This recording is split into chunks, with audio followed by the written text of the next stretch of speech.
আজি আগমনীৰ Belguri HP petrol পাম্পত তেল কম দিয়াৰ অভিযোগ। তেল কম দিয়াক কেন্দ্ৰ কৰি সৃষ্টি হৈছে ৰাইজৰ উত্তপ্ত পৰিস্থিতি। এই এইচপি পেট্ৰল পাম্পে বহু দিনৰ পৰা চলাই আছে লুণ্ঠনৰাজ। এই বাতৰি পৰিৱেশন কৰাৰ পাছতে হবনে উচ্চ পৰ্যায়ৰ তদন্ত? এয়া হ'ল লাখ টকীয়া প্ৰশ্ন। পেট্ৰল পাম্পৰ কৰ্মচাৰীয়ে তেল দিলে 14 লিটাৰ, পিছে বাইক চালকৰ সন্দেহ হোৱাত বাইকৰ পৰা তেল নমাই মাপি দেখে 12 লিটাৰ। ইয়াত লাগিল যত লাগিল হৈছে 2 লিটাৰ তেল ক'ত গ'ল? ছাগলে খালে নেকি তেল? ৰাইজৰ প্ৰশ্ন। আগমনী এইচপি পেট্ৰল পাম্পে এনেকৈ লাখ লাখ টকা লুণ্ঠন কৰি আছে বুলি ৰাইজৰ অভিযোগ। জানিব পৰা মতে আজি দুপৰীয়া আনুমানিক 1:30 হেৰনগৰৰ বাসিন্দা মানিদুল আলী বেলগুৰিৰ পেট্ৰল পাম্পত তেল ভৰাবলৈ আহিছিল। এতিয়া শুনক আচল কাহিনী। মানিদুল আলীয়ে যোৱাকালি তেল ভৰাইছিল 2.5 লিটাৰ। আজি আকৌ তেল ভৰাবলৈ আহি ফুল টেংকি তেল দিবলৈ কয়। যেতিয়া কৰ্মচাৰীয়ে তেল দিয়ে 1400 টকাৰ, বাইকখনৰ টেংকিত তেল লাগে 13 লিটাৰ 600। বাইক চালকৰ সন্দেহ হোৱা তেল নমাই মাপি দেখে যে 12 লিটাৰ। ভুক্তভোগীৰ অভিযোগ মতে 2 লিটাৰ তেল কম হৈছে বুলি জানিবলৈ দিয়ে। আগমনীৰ পৰা বিজু ৰয়ৰ ৰিপৰ্ট, অৰুণোদয় আছাম।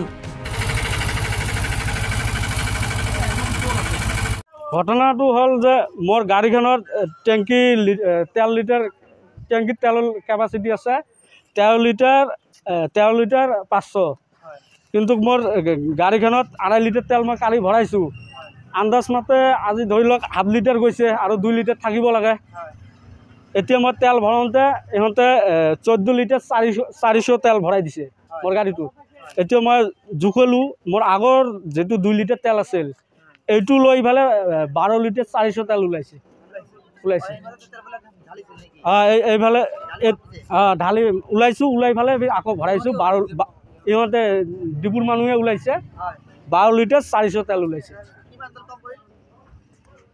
এই হিচাপততো 14 লিটাৰ 400 এইফালে 4 তেলৰ ডিফাৰেঞ্চ হয়। হয়, এনেকুৱাই স্কেম হৈ আছে। ডিপু এইটো এছপি আগমনী এছপি বেলগুৰি, আগমনী বেলগুৰি ডিপু।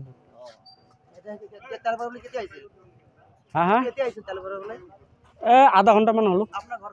মোৰ ঘৰ আগমনী শ্ৰীনগৰ। মানিদুল আলী। এতিয়া মানে কি মই চবকে কৈ আছোঁ যে তেল ভৰাওঁতে সাৱধান হওক আপুনি। এই ডিপুৰ পৰা তেল ভৰাওঁতে ভালকৈ চাই চিন্তি তেলটো ভৰাব লাগিব।